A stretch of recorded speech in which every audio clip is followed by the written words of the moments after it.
Well, my father was a member here for, ever since we moved here from the Bronx, my father became a member of the Sons of Italy, and he was very active with the Sons of Italy, and everybody loved him. He was a fun guy. He was always telling jokes, easygoing guy, never controversial, just liked to come here, play cards, have a drink, have a cup of espresso, whatever they had. And when he passed, people really missed him, so I just wanted to keep his memory alive here.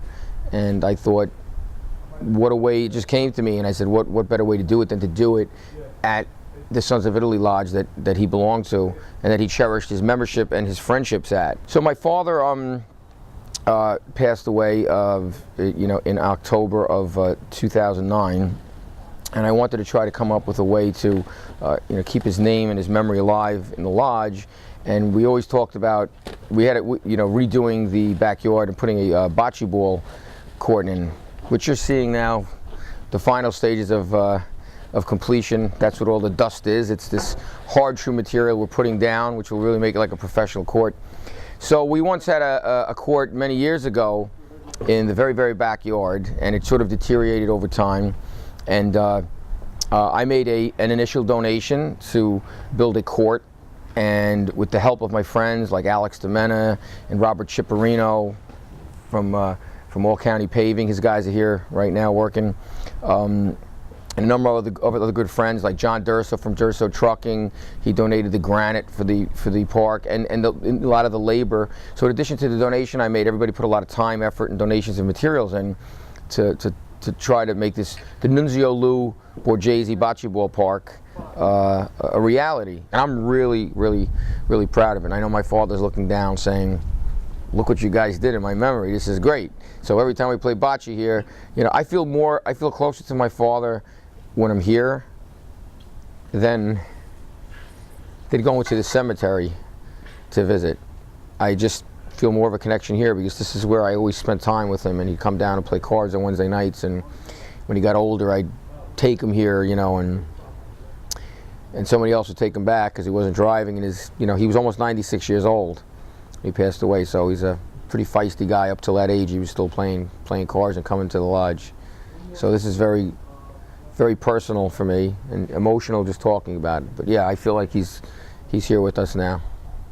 At the Sons of Italy we do have a social justice committee, which the Sons of Italy initiated for looking out for negative stereotyping of Italian Americans in the media. And I feel very strongly that the answer isn't to go out and picket and complain about shows like The Sopranos, because that's just short term in the way of making some noise, getting a blurb in the paper, and pissing some people off, basically. And unfortunately, when people do that, they're affecting the livelihoods of actors. And if you're an actor, if you're being cast in these roles, either you got to leave the business or you have to accept those roles. So I don't think it's fair when they pigeonhole these actors and say, how could you take a role as a mobster all the time? We're denying history. As Italian Americans, if we think the mafia doesn't exist or didn't exist, we're only kidding ourselves.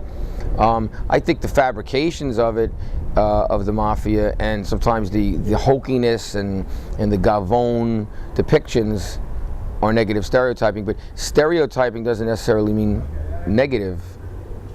There's negative stereotyping, and there's positive stereotyping. So what I've been trying to promote is finding a balance in the media. If the Italian Americans get more behind positive image films with Italian American theme about our family values and our Christian values, and the fact that we've helped build this country of America since we've immigrated here, then you're going to find a balance. So you're going to draw more attention to the positive image productions as opposed to draw more attention to the negative image productions. So you'll find a balance. So it's not all about, all that's out there is The Sopranos and movies like that, and people complain about that, which I personally don't have a problem with. I was on The Sopranos.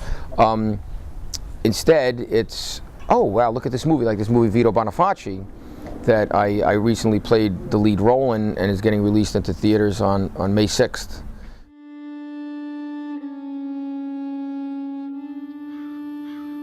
You think everything's fine, don't you? It's not so fine for me. Listen, I work really hard for that money. It's my money. Can't I just enjoy it a little bit while I'm alive, while I'm healthy? I'm a good person, I'm a hard worker, and I'm not a sinner. You make it sound like you're a saint. I had a really bad dream last night. I dreamt that I died of a heart attack and I was condemned to hell. And my mother comes to me in the dream to tell me why I'm condemned to hell. This is supposed to be my heaven. What do I wake up to? You think hell exists? Come on, it's a fairy tale. It's the only thing that makes sense to me. Well, what if you're wrong? I mean, everybody's a sinner, even you, Vito. I just don't get it. Let me ask you a question, Vinny. Do you think I'm a good person? I mean, my perception of good is different than God's, though. I mean, only He knows the heart, right? And when we die, it's all over. End the story. Really think so? It's not scary if one understands the true purpose on earth. Sacred Heart of Jesus, defend us in this day of battle. It's to use all the gifts the good Lord has given us for His glory. Sacred Heart of Jesus, have mercy on us. You have to live each day like it was your last. God, help me. You know, maybe God's trying to tell you something.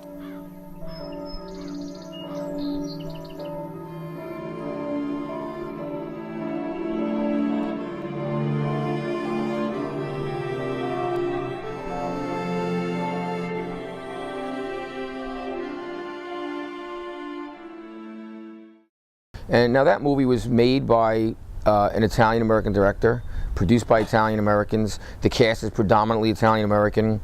The distributor, Michael Sergio, is Italian-American, and his partner, Ishil Baghdadi, I don't think she's Italian, but she might have some Italian in her. She looks Italian. So this is a movie now, it's like a very positive image movie. I mean, it's about this guy who's made a legitimate self-made success as a contractor. Now you always hear a lot of times they'll say, oh, he's an Italian guy with a contracting company, or he's an Italian guy with a waste management company, he's got to be in the mob. No, well, Vito Bonafacci in this movie is not. He's a successful businessman, and he's a contractor, but he comes through, he wakes up, he has a dream actually that he's having a heart attack and he dies, and his mother comes from the grave, is lecturing him in Italian about how he's gotten caught up in the materialistic ways of the world, and that he's forgotten his roots and what he's all about, and his family values and his Christian values. And so it's sort of like Groundhog Day, but not a comedy, because when he wakes up, he sees that all these things that were happening in his dream are happening in his morning. So he's afraid to leave his house and pull out of his driveway because he might have the heart attack he had in his dream.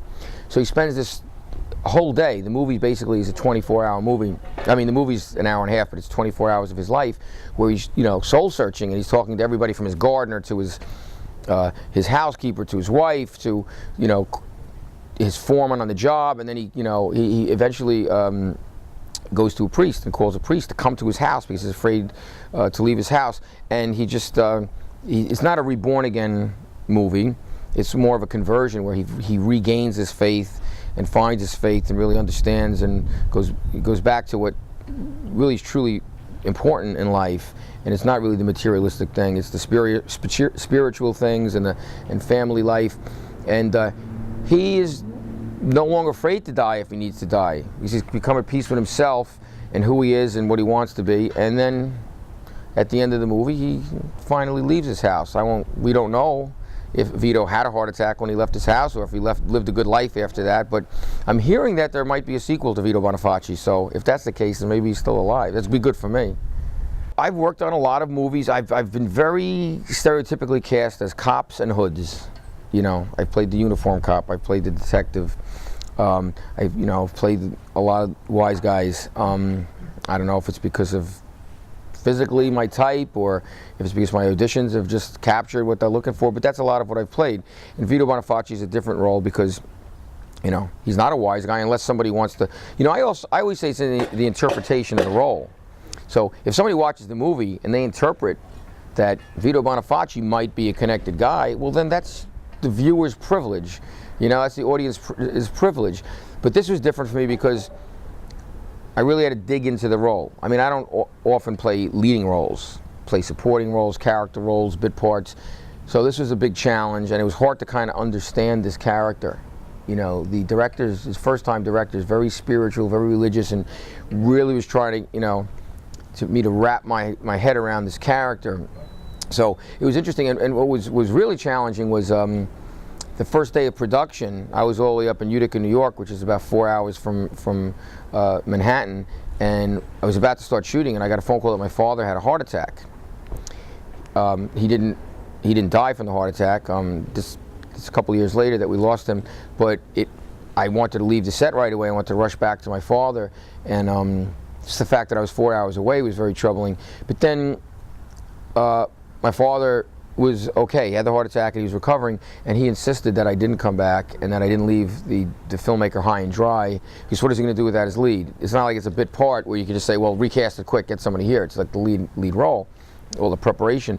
So the director had everybody stop and pray on set, and it felt like it did something. Like it felt like it worked, like he was getting better, and I got a phone call he was doing really well, and I moved on with the role. But the fact that my character was one who was afraid of waking up and having a heart attack and dying, and then his first day of production, my father has a heart attack, it was like, whoa, what is going on here? This is freaky, you know? And so I guess I drew on that somehow, because I look at the scenes from the day that happened, and I was like, wow, what was going on in my head that day, you know? But I was very there.